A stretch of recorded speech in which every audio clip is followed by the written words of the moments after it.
Hi, welcome to the Prophet 100, A Vision Fulfilled, an exhibition that celebrates the 100-year anniversary of the timeless book, The Prophet by Kahlil Gibran. The walkthrough that you are going to experience today is a little snapshot into how the process of the Prophet came to be and a little bit about the legacy that the Prophet has left in its wake in the last 100 years. So come join me.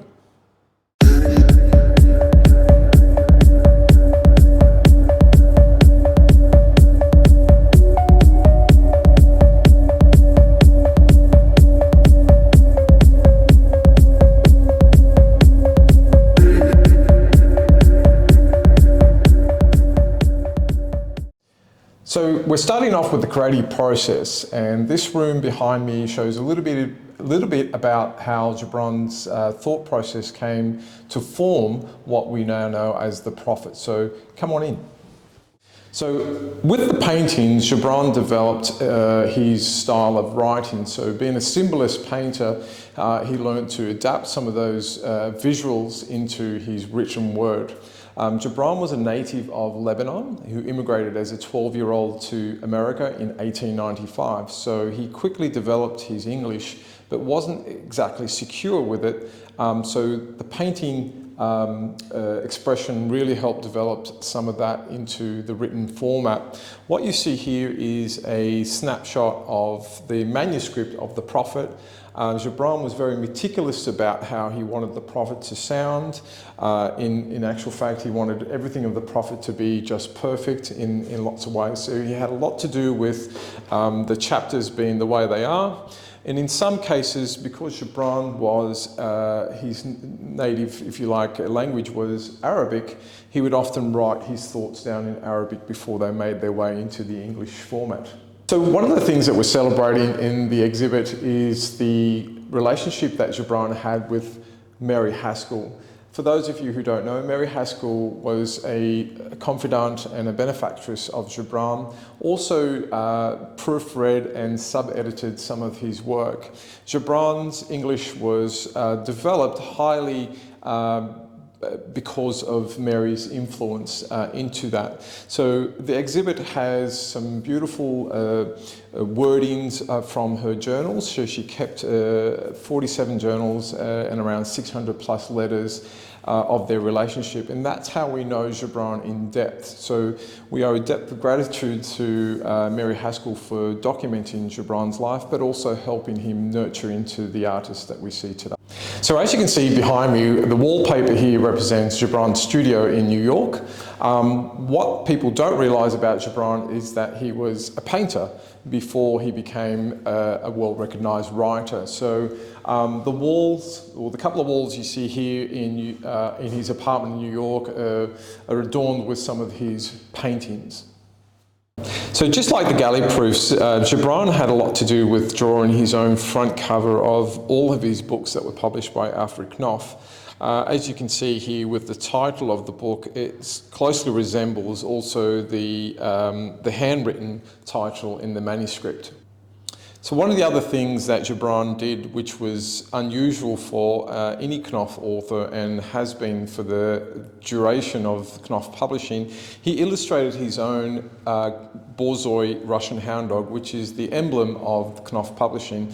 So this particular feature, as well as the book cover, have never been repeated by any Knopf author in history.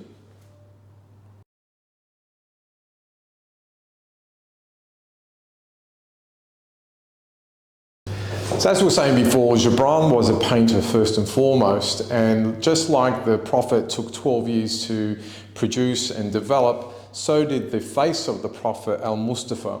He went through several different renders before he landed on this one, which adorned the book, along with 12 other illustrations, which you'll see in the next room. So our second room that we've set up here at the exhibition is called The Essence of the Prophet. And what we're showing in this particular room is the correlation between Gibran's watercolours, the 12 illustrations that made it into the book, and his poetry. So come on in, let's have a look.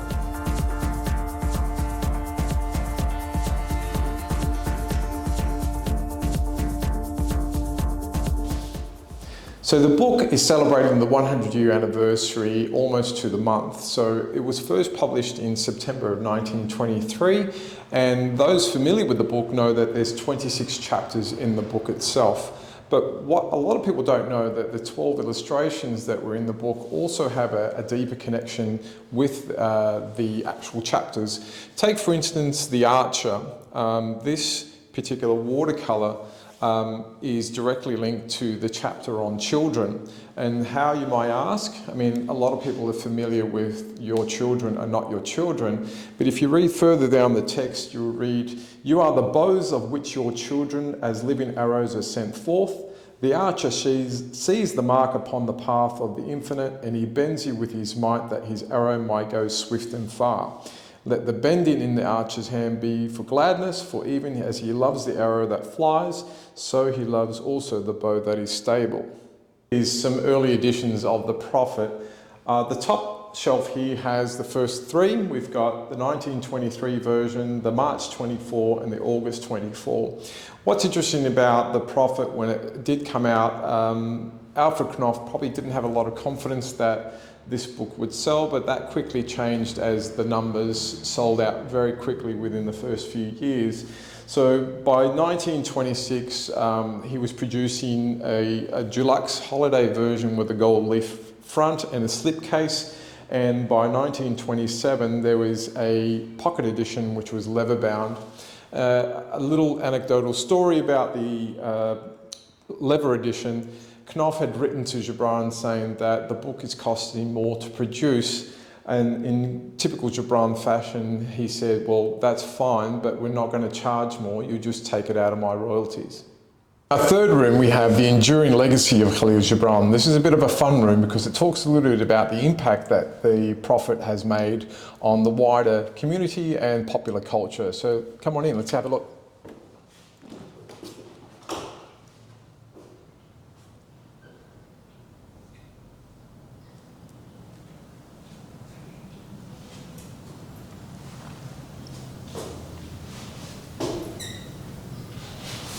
So behind me here we've got the Wall of Fame, so a snapshot of some of the greats that loved Gibran, that were inspired by Gibran, and in some cases used his poetry within their own artistic expression.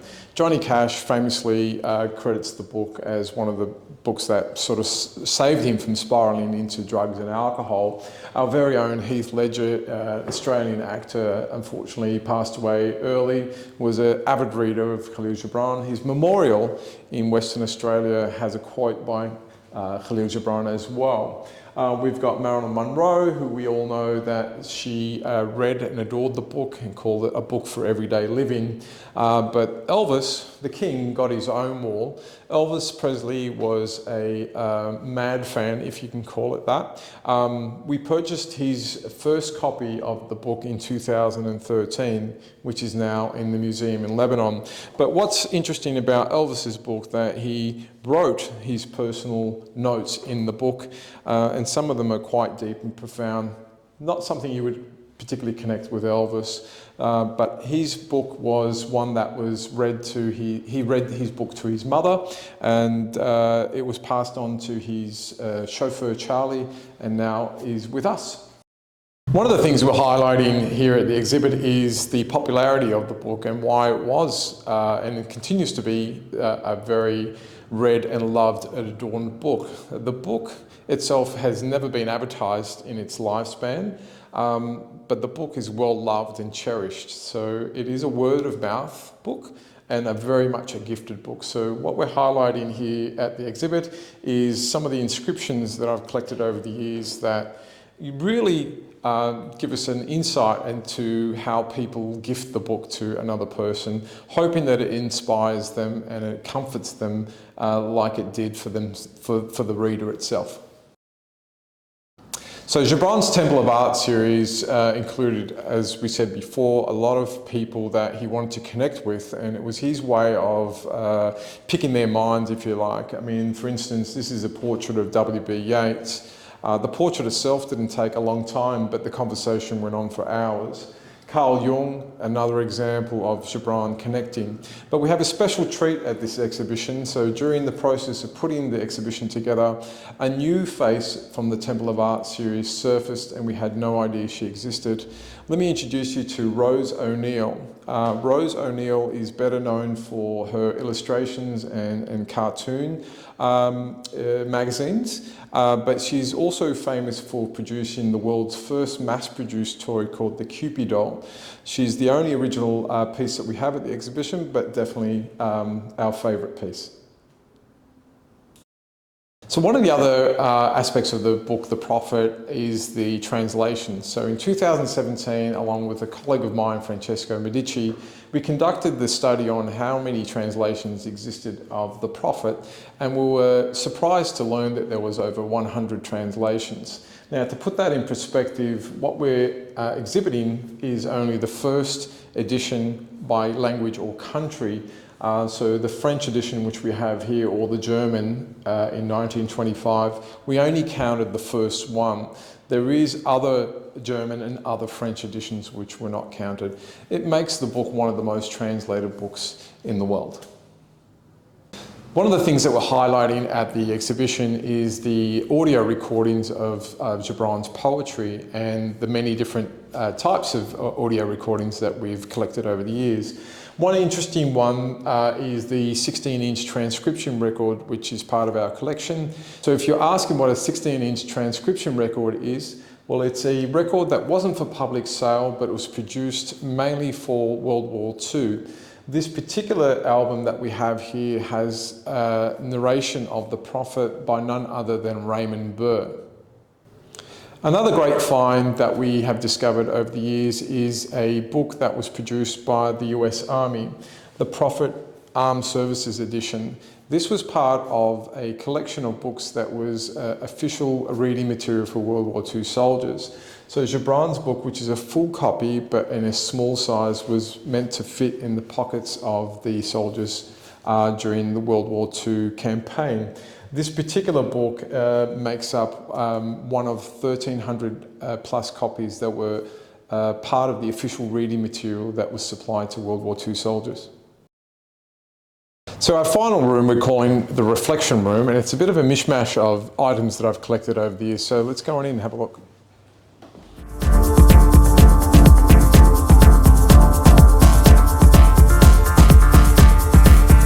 Another aspect of this exhibition is our collage of newspaper clippings that we have collected over the years. We wanted to give a snapshot into some of the articles that have been written about Gibran, and these are from the time that he was alive right until the current times. All these can be found on our website, KahlilGibran.com. We have a digital archive of well over 4,500 individual items pertaining to Gibran's life, work and legacy.